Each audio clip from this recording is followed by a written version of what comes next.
Hello बच्चों, कैसे हैं आप सब। तो फाइनली मैथमेटिक्स स्टैंडर्ड 041 17 तारीख का जो पेपर था वो कंप्लीट हो गया है। क्लास 10th बोर्ड एग्जाम का मैथमेटिक्स का पेपर। और भाई साहब ये पेपर ने एकदम उलझा दिया। और जिसको जिसको भी सेट 2 मिला है, सेट 2, उनके लिए तो भाई और भी ज्यादा खतरनाक हो गया। ऐसे ऐसे बहुत सारे क्वेश्चन थे, कम से कम 5 से 6 क्वेश्चन ऐसे थे जो दो दो ऑप्शन लग रहे थे। तो अभी हम लोग वही देखने वाले हैं कि जो आपका एमसीक्यू है, एमसीक्यू, उस एमसीक्यू में 20 एमसीक्यू में आपके कितने सही हुए हैं, ये चीज आप कमेंट करना।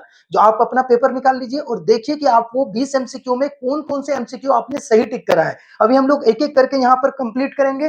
पूरे एनालिसिस के साथ मैंने इसका आंसर बनाया है, कंप्लीट किया है। और आप इससे मैच करके देख ले कि आखिर कौन सा आपका सही हो रहा है। ठीक है, तो चलिए फटाफट इसको शुरू करते हैं। पेपर ने भाई रुला दिया, इतना खतरनाक पेपर, कैलकुलेटिव पेपर, दो दो आंसर सही लगने वाले पेपर। लोग बोल रहे थे कि सर ऐसे आएगा वैसे आएगा, लेकिन काफी ज्यादा टफ पेपर था। अच्छे अच्छे बच्चे के छक्के छूट गए। अगर ओवरऑल देखा जाए ना तो लगभग लगभग अच्छे से अच्छे बच्चे ने 70-75 ही बना पाए। लगभग 4-5 नंबर तो ऐसे ही उनका छूट गया। ठीक है, बाकी ऑन एन एवरेज देखे तो 60-65 के बीच में सब लोग बना के आए हैं। अभी हम लोग एमसीक्यू देखें, अगर फर्स्ट क्वेश्चन की ओर देखें, जो सर्कल वाला है, ठीक है, ये सर्कल वाला जो क्वेश्चन आपको दिख रहा है उसका आंसर आपने क्या मारा है बताइए। तो इसका आंसर आपने मारा होगा बी नंबर ऑप्शन, जिसको 4√2 आया है, वो आंसर इसका सही है। ठीक है, 4√2 सेंटीमीटर। उसके बाद क्वेश्चन नंबर 2 जो है उसका आंसर हो जाएगा 1:2, 1:2। इसका भी ऑप्शन नंबर बी हो जाएगा 1:2। ठीक है, ऑप्शन क्वेश्चन नंबर 3 जो है इसका आंसर हो जाएगा आपका 100 degree, 100 degree. Option number D 100 degree हो जाएगा। ठीक, ये हो जाएगा। इसके बाद जस्ट इसके नीचे आते हैं हम लोग, क्वेश्चन नंबर 4 की ओर आगे बढ़ते हैं। क्वेश्चन नंबर 4 तो पूरी एनसीईआरटी बेस्ड क्वेश्चन है। ये आपके 8.3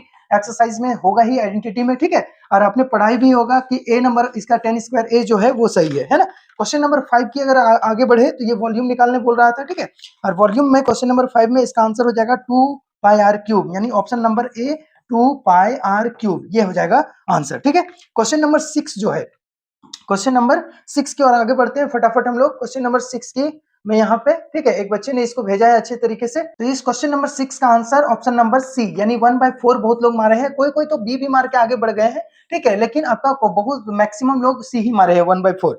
ठीक है, क्वेश्चन नंबर 7 की ओर आगे बढ़ते हैं। क्वेश्चन नंबर 7 जो है वो 12/7 इसका आंसर हो जाएगा, ऑप्शन नंबर सी, 12/7, 12/7 सेंटीमीटर, ये हो जाएगा इसका आंसर। ठीक है, उसके बाद बहुत लोग इसको बी भी मारे हैं कि आखिर सर बी भी होगा क्या, 28/3। तो आप अपने कमेंट बॉक्स में बताना कि आपने क्या टिक करा है। ठीक है, क्वेश्चन नंबर 8 की ओर आगे बढ़ते हैं। क्वेश्चन नंबर जो 8 है दोस्तों, वो आपका 57.5, ये काफी कैलकुलेटिव था। 57.5 डिग्री आ रहा था इसका आंसर। ठीक है, अगर आपने ये टिक किया है तो बिल्कुल आपका सही है। कहीं कहीं ऐसा भी आ रहा था कि 25 डिग्री से के आसपास भी कुछ लोगों का आ रहा था। तो ये 57.5 जो है, ऑप्शन नंबर सी, वो इसका सही आंसर होगा। क्वेश्चन नंबर 9 की ओर आगे बढ़ते हैं। क्वेश्चन नंबर 9 जो है उसका है √2। क्या है?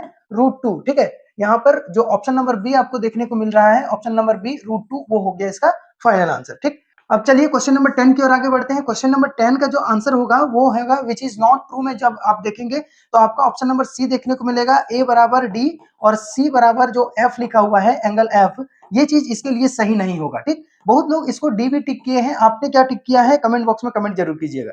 चलिए नेक्स्ट क्वेश्चन की ओर आगे बढ़ते हैं। Question number 11। ठीक, 11 में आपको यहाँ पर देखने को मिलेगा तो ऑप्शन नंबर बी जो है √8/3, ये हो जाएगा इसका आंसर। अगर 12 की ओर आगे बढ़े तो 12 में आपका ऑप्शन नंबर डी जो है 3 जीरोस, 1 2 3, 3 बार एक्स एक्सिस को काट रहा है, तो पी एक्स का वैल्यू आपका 3 हो गया। ठीक है, 3 जीरोज हो गया।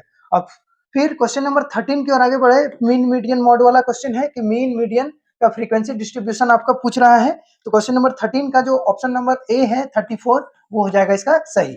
और क्वेश्चन नंबर 14 की ओर आगे बढ़ते हैं। क्वेश्चन नंबर 14 का जो ऑप्शन नंबर ए है 70 डिग्री, ये इसका सही आंसर हो जाएगा। क्वेश्चन नंबर 15 की ओर अगर देखें तो क्वेश्चन नंबर 15 का आपका आंसर हो जाएगा सही डी। ठीक है, √13/2। यहाँ पर और एक ऑप्शन है √13/2, मतलब नीचे भी रूट है, लेकिन ये आंसर सही नहीं होके ये आंसर आपका सही होगा, ऑप्शन नंबर डी, √13/2 है। तो कंफ्यूजन तो हुआ ही है। बाकी बहुत सारे ऐसे बच्चे थे जो इनको भी टिक करके आगे बढ़ गए हैं, लेकिन उनको कंफ्यूजन हुआ है, क्योंकि देख रहे हैं आप ऑप्शन किस तरह से ऑप्शन दिया हुआ है। भाई इस तरह से ऑप्शन नहीं देना चाहिए। ठीक, चलिए अब क्वेश्चन नंबर 16 की ओर आगे बढ़ते हैं। तो क्वेश्चन नंबर 16 का आंसर हो जाएगा बी, 4/3, ये हो जाएगा इसका फाइनल आंसर, 4/3। क्वेश्चन नंबर 17 की अगर बात करें तो बहुत लोगों ने क्वेश्चन नंबर 17 में दो दो ऑप्शन टिक किए हैं। बहुत लोगों ने सी ऑप्शन 45 को टिक करा है और बहुत लोगों ने बी ऑप्शन 39 को टिक करा है ना। तो इसका सही आंसर आपने क्या टिक करा है कमेंट बॉक्स में कमेंट जरूर कीजिएगा। मैक्सिमम लोगों ने सी टिक करा है 45, और यही सही होना चाहिए। फिर आगे बढ़ते हैं अब क्वेश्चन नंबर 18 की ओर। ठीक है, क्वेश्चन नंबर 18 में वही सर्कल वाला क्वेश्चन है एक, और 18 का 2√5 हो जाएगा आंसर। इसका ऑप्शन नंबर डी जो है वो इसका फाइनल आंसर होगा, है ना। चलिए अब आते हैं क्वेश्चन नंबर 19 और 20 में, जो कि असर्शन और रीजन के रिगार्डिंग क्वेश्चन था। और क्वेश्चन नंबर 19 का जो है वो ऑप्शन नंबर सी इसका सही है, option number C question number 19 का, है ना। ये क्यों? क्योंकि असर्शन सही है, असर्शन सही है और रीजन इसका रॉन्ग हो जाएगा, क्योंकि यहाँ साफ बताया जा रहा है कि दो इरेशनल नंबर का जो सम होता है वो इरेशनल होता है। तो देख लीजिए √2 और -√2, इन दोनों को अगर हम सम करेंगे, दोनों इरेशनल नंबर हुए, तो क्या इसका आंसर क्या इरेशनल होगा? देख लीजिए तो √2 प्लस माइनस -√2, और ये दोनों कट जाएगा तो क्या आ जाएगा? जीरो। जीरो क्या है? एक रेशनल नंबर है। इसीलिए ये जो रीजन है वो बिल्कुल फॉल्स है, बस असर्शन ही सही है। तो इसका ऑप्शन जो हो जाएगा वो हो जाएगा ऑप्शन नंबर सी। ठीक है, जो ऑप्शन है वो हो जाएगा सी। और अगर 20 की बात करें तो 20 नंबर का इसका ऑप्शन हो जाएगा बी। क्यों? क्योंकि बी नंबर में आपका असर्शन भी सही है और रीजन भी सही है, और इसके साथ साथ ये जो है ये एक दूसरे को करेक्ट एक्सप्लेनेशन नहीं देता है, इसीलिए इसका ऑप्शन नंबर बी जो है वो सही होगा। ठीक, तो इतना समझने के बाद आप बिल्कुल समझ गए होंगे आउट ऑफ 20 में आपका कितना मार्क्स आ रहा है। तो सिर्फ आपका एग्जाम खराब नहीं किया है, बहुत सारे लोगों ने इस 20 एमसीक्यू में लगभग 4-5 क्वेश्चन तो ऐसे ही रॉन्ग बनाए हैं।